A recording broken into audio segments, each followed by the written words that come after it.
પોરબંદર શહેરમાં રઝળતા પશુ અને કૂતરાઓનો ત્રાસ દિવસે અને દિવસે વધી રહ્યો છે. શહેરના મહારાજબાગ વિસ્તારમાં પણ આ સમસ્યા ગંભીર બનતા સ્થાનિકોએ મહાનગરપાલિકા કમિશનરને લેખિત રજૂઆત કરી તાત્કાલિક કાર્યવાહી કરવાની માંગ ઉઠાવી છે. પોરબંદર શહેરમાં રઝળતા પશુ અને કૂતરાઓનો આતંક સામાન્ય બની ગયો છે, જેમાં શહેરના લોહાણા મહાજન મંડી પાછળ આવેલા મહારાજબાગ વિસ્તારમાં છેલ્લા ઘણા સમયથી રઝળતા પશુ અને કૂતરાઓના કારણે સ્થાનિકોને ભારે હાલાકીનો સામનો કરવો પડી રહ્યો છે.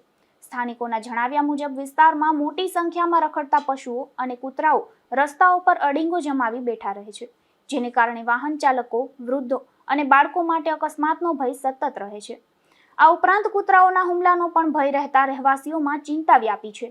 આ સમસ્યાને લઈને સ્થાનિકોએ મહાનગરપાલિકા કમિશનરને લેખિત રજૂઆત કરી રઝળતા પશુ અને કૂતરાઓને તાત્કાલિક પકડી અન્યત્ર ખસેડવાની માંગ કરી છે. નમસ્કાર, હેમલ કારિયા, મહારાજબાગ વાણા મહાજનવાડી પાછળ એક રજૂઆત છે બરાબર પ્રશાસનને કે આ એરિયામાં બરાબર આવારા હિંસક ગાયું કૂતરા બરાબર બહુ પરેશાન કરે છે, ખાસ કરીને મોટી ઉંમરના વ્યક્તિઓને, સિનિયર સિટીઝનને અને તેમજ તેની સાથે સાથે નાના બાળકો બરાબર. એક ગાયને તો મેં તમને જોયું છે તો મારવા દોડે છે. આની પહેલા એકવાર ફેર કરી હતી ચેતનાબેનને બરાબર, એને ક્યાંય છોડી આવ્યો હતો પણ મહિનાદીમાં પાછી આવી ગઈ છે. આ મહિનાદીમાં પાછી કઈ રીતના આવી ગઈ આ એરિયામાં બરાબર, એ એક પ્રશ્નાર્થ છે બરાબર.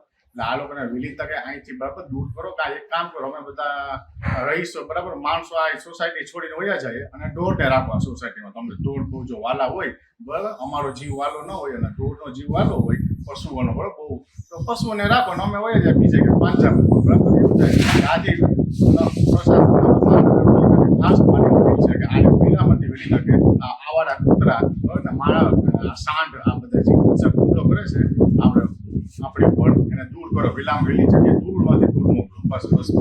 સ્થાનિકોના જણાવ્યા મુજબ અગાઉ પણ આ મુદ્દે પાલિકાના સત્તાધીશોને રજૂઆતો કરવામાં આવી હતી, પરંતુ સમસ્યાનો કાયમી ઉકેલ આવ્યો નથી.